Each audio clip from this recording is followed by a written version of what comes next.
چەند نمونەیەک بێنینەوە سەبارەت بە خوڕەوشت و پەروەردەی ئەو کەسانەی کە دەرچووی مەدرسەی پێغەمبەرن صلی الله عليه وسلم، ئەو کەسانەی کە گوێ لە پەیامی مزگەوت دەگرن، خوڕەوشتیان چەندە فەرقی هەیە لەگەڵ ئەو کەسانەی کە لە غەیرە مزگەوت گوێ دەگرن. پێغەمبەر صلی الله عليه وسلم لە کاتێکدا کە کۆچ دەکات بۆ مەدینە، بەڵام ئیمامی عەلی لە شوێنی خۆی دادەنێ بۆ ئەوەی ئەو سپاردانەی کە لە لای بوون بیان گێنیتەوە بە خاوەنەکەی خۆی، تەنانەت ماڵی بێباوەڕانیش نەخوات، سپاردەکان تەسلیم کاتەوە. پێغەمبەر صلی الله عليه وسلم چۆن هەڵمان دەنێ و فێرمان دەکات بۆ ئەوەی ئینسان دەستپاک و ئەمین بێت لە ناو کۆمەڵگادا، بۆ ئەوەی ئینسان خوڕەوشتی جوان بێت، بۆ ئەوەی پەروەردەیەکی تەندروست وەربگرێت.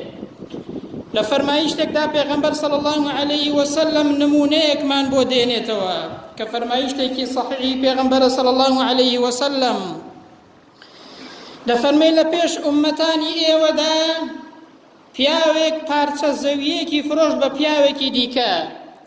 ئەو پیاوەی کە پارچە زەویەکەی کڕی بوو لە کاتێکدا کە خەریکی کێڵانی زەویەکە دەبێت، پارچە زێڕێک یاخود کوپە زێڕێک لە ناو زەویەکەدا دەبینێتەوە. بزانە ئینسانی دەستپاک و ئەمین، بزانە پەروەردەی ئیمانی چۆنە بەسەر ئینسانەوە برام. یەکسەر کوپە زێڕەکە هەڵدەگرێت و بۆ خاوەنی یەکەمی دەباتەوە، دەڵێ کاکە ئەم کوپە زێڕەم لە ناو زەویەکەی تۆدا دۆزیوەتەوە، ئەوە ئیجەنابتەوە ئی من نییە، چونکە من زەویەکەم لێ کڕیوی کوپە زێڕەکەم لێ نەکڕیوی. پەروەردەی ئیمانی چۆنە برام. بزانە ئەوڕۆ ئێمە تووشی چ گیر و گرفتێک بووین چونکە لە پەیامی مزگەوت و پەیامی ئیمانی دوورکەوتوونەتەوە. پیاوەکەش گوتی کاکە زێڕەکە بەرەوە هی تۆیە، ئەمن زەویەکەم پێفرۆشتووی، بە هەرچی لە ناویشیدا هەیە بە هەموو شتێکەوە پێم فرۆشتووی، زێڕەکە بەرەوە بەخوای خۆتەوە نامەوێت. هەرتووکیان لێیان بوو بە کێشە، ئەو دەیگوت کاکە زێڕەکە هی تۆیە، ئەویش دەیگوت کاکە هی تۆیە، تاوەکو چوونە لای پیاوێکی ئیماندار، پیاوێکی دەستپاک و ئەمین، چوونە لای ئینسانێک گوتیان ئێمە کێشەیەکی ئاوامان هەیە لەسەر ئەو زێڕە، هیچ کامێکمان ئامادە نییە زێڕەکە بەرێتەوە ماڵەوە. جا پیاوەکە گوتی ئێوە منداڵتان هەیە، کوڕ و کوستان هەیە لە ماڵەوە؟ یەکێکیان گوتی وەڵام من کوڕێکی گەنجم هەیە، ئەوی دیکەشیان گوتی وەڵام منیش منداڵێکم هەیە و کچێکم هەیە کە کچێکی گەنجە لە ماڵەوە. ئەو پیاوە دادوەری لە نێواندا کردن. ئەوە فەرمایشتی پێغەمبەری خوایە صلی الله عليه وسلم.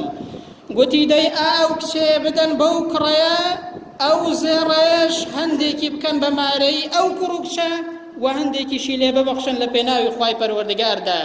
تەماشاکەن بەڕێزان، ئەوە فەرمایشتی پێغەمبەری خوایە صلی الله عليه وسلم بۆمان باز دەکا. بۆچی؟ بۆ ئەوەی ئێمەش بزانین پەروەردەی ئیمانی چۆنە، بۆ ئەوەی ئێمەش بزانین ئینسانی ئیماندار، ئینسانێکی دەستپاک و ئەمین و داوێن پاکە لە ناو کۆمەڵگادا. ئەوە فەرمایشتی پێغەمبەری خوایە صلی الله عليه وسلم. بەڵام ئەوڕۆ دەبینین نەک هەر ئەوە کە زێڕێک لە ناو زەویەکدا بدینێتەوە، ئەوڕۆ دەبینین کابرا ماڵی خەڵک بە ڕۆژی ڕووناک دەبات، ئەوڕۆ دەبینین لەسەر پارەیەکی زۆر کەم دەبیستین کە ئینسانێک گەنجێک لەسەر تەنانەت 240,000 دینار دەکوژێت.